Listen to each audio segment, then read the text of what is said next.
Today I'm going to be speaking about the COSIA Tailings EPA, the research working group, and the gaps we are stewarding to. The purpose of this paper was to help answer the many questions we get related to the COSIA Tailings EPA. So we're just going to talk a bit about the background of how we have gotten to the Tailings EPA, the research working group gaps, and then some conclusions. So, collaboration in tailings. As Al mentioned yesterday, in the 80s, the Fine Tailings Consortium was created, and it consisted of oil sand producers, federal and provincial research organizations, and resulted in a reference book that was created and is still used today called the Silver Bullet. Between 1995 and 2010, the oil sands companies continued to meet regularly to talk about tailings issues. However, there were two problems that resulted in those meetings. One was the concern of anti-competition laws, and the second was the lack of company mandate to share information. Those were huge. We'd all get together in a room, we would start to talk about something, and we'd have to stop. And it was quite frustrating. We still continued to meet. We would continue to meet regularly and talk not much about anything. So it was really tough. And so if the intent was there, we just had some problems getting forward. So in 2010 and 11, the Oil Sands Tailings Consortium was proposed by John Broadhurst from Shell. And he got all of the companies together, and the idea was to commit to sharing on a very high level, from a CEO level. We are going to share our information only on environmental areas. The agreement was built around four principles: a collaborative environment, which we've been trying to do, transparency, so a willingness to share results, and again, we're still trying to do those, a bias towards publishing results, we're working on that, and equitable sharing of costs. So these same principles have been carried over into the COSIA Tailings EPA. So COSIA, it was a unification of several other collaborative industry initiatives, namely CONRAD, OSLI, OSTC. It ended up bringing together 13 of Canada's oil sands operators to improve environmental performance through collaboration and innovation. And there are 5 environmental priority areas: water, land, GHG, tailings, and monitoring and risk assessment. Not all of those 13 companies are in each EPA, but there's many of them in each. So the government structure. The COSIA structure is similar to most organizations. At the top is the CEO Council. Then there's a group similar to the VP level in normal organizations, which handles the administrative issues. And these people are representatives of each of the 13 companies. And then each environmental priority area has a director, which stewards the representatives on a technical level. For us, that's Jonathan right now. When I was writing the paper, it was Alan who was helping me. And then under that, they're trying to keep all of the representatives from all the companies in line. I think that's Jonathan's biggest challenge. And we are the technical representatives, and we do a lot of the actual work for each of the EPAs. The Tailings EPA membership, so of the 13 members of COSIA, the people up there, or the companies up there, are all the members in the Tailings EPA. So we have all of the mining companies are represented here. At the onset of the COSIA Tailings EPA, the steering committee level was expected to do all of the technical administration duties, plus spend time on all the technical dissemination of knowledge. And that was just a little too much for them to handle everything in the meetings. So we created the working groups. The purpose of them is to discuss technical information, collaboration, the sharing that we're supposed to be doing, identify gaps, and help resolve them. 9 working groups were eventually created, and there's more talk of others.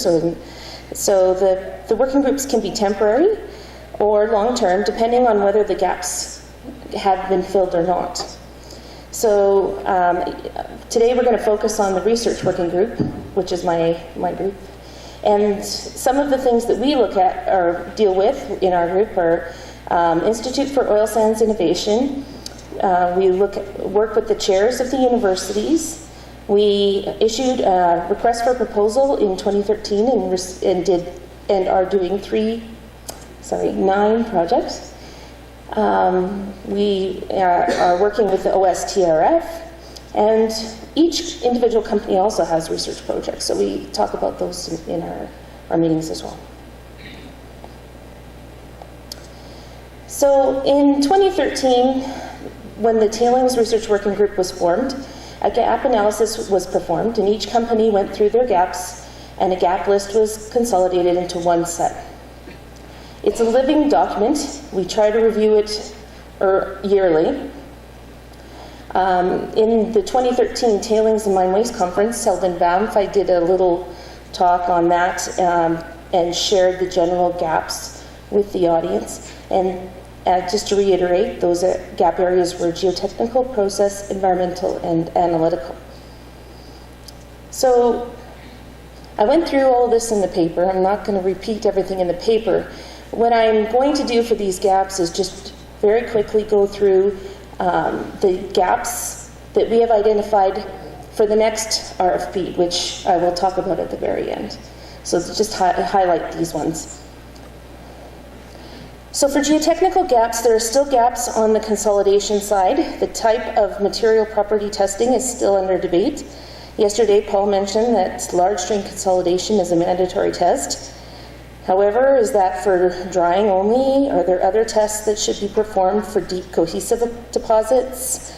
There are still some people who believe that standard geotechnical tests may not be the best for tailings that undergo volume change. And we know that existing models have gaps. So identification of those gaps and how to resolve them are important. The key to reclamation is getting very good dewatering of tailings over time. There are gaps around getting good dewatering. We are looking to fill those gaps by perhaps novel ways. If anybody has good ideas, we like to look at those. And then the effects of tailings composition on behavior. How do bitumen, clays, flocculants, water chemistry affect drying and consolidation? And coming into the process gaps, how do those same variables affect the behavior of the process side? For flocculation, coagulation, and other additives, are there transformative chemicals which could improve performance? For beach fines capture, is there a maximum amount of clay or specific clays that can be added without changing the overall characteristics of the CST? Reza just was mentioning as well that modeling in this area requires some work. We also have mixing and rheology, which is a topic that's near and dear to a lot of our hearts, and everything that goes around those as well. It's quite a topic because there's a lot of discussion. We still need answers to some of those questions. Innovative technologies to produce greater than 75% solids content, and other innovative technologies that will decrease time to final reclamation. For environmental gaps, we need to understand the long-term fate of polymers in tailings deposits, and you could even substitute chemicals for polymers.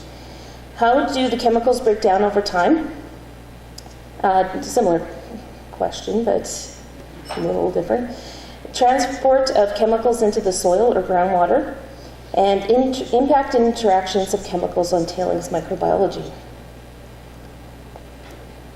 There are also some analytical gaps. The impact of bitumen on current analyses, such as MFT characterization, that there's definite work that needs to be done around that. Even understanding the repeatability and of the current tests because of the bitumen contents. And at what bitumen content do we start to see problems? Those kind of questions. Development of predictive tools for field performance, online instruments for operations, rheology, clays. What are the measurements that should be taken?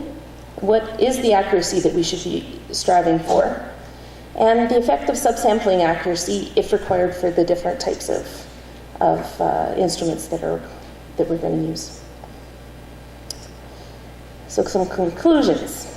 In this paper, it may seem that there are more questions than answers. However, the oil sand companies are working closely to better understand fundamentals related to oil sand tailings. COSIA's vision is to enable responsible and sustainable growth of Canadian oil sands while delivering accelerated improvement in environmental performance through collaborative action and innovation. And that is really key for our group. Fundamental research is regarded as very important in ensuring this vision is met, and through collaboration, the challenges of oil sand tailings can be resolved. I mean, we're sure.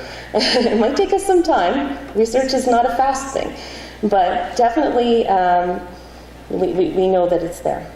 We know we can get there. Wanted to mention that we are going to be going through another request for proposals. In December, I am going to be sending out proposals again, a request for proposals. And we have learned a lot over the last one, so I will be a lot more diligent in the whole process this year. So we'll smooth it out compared to the last time. We're anticipating that we should receive the proposals by April 1st in 2015. It will take us a couple of months to review the proposals and select the projects. And in June, we plan to go to the steering committee for approval of the projects. We're hoping that this time it will only take us 6 months to sign contracts, because we're going to have the contracts more defined in the RFP, with the hope of starting projects in January of 2016.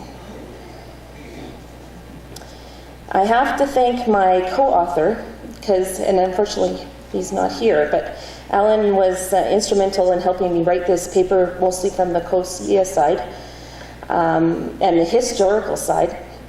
I also want to thank Phil for his edits on the paper, and I want to do a special thank you for all of my research working group team, past and present, because sometimes people have changed, but Deji, Simon, Weibing, Jacob, Cynthia, Reza, Gavin, John Zhang, Heather, Babek, and Helen. They are an awesome team.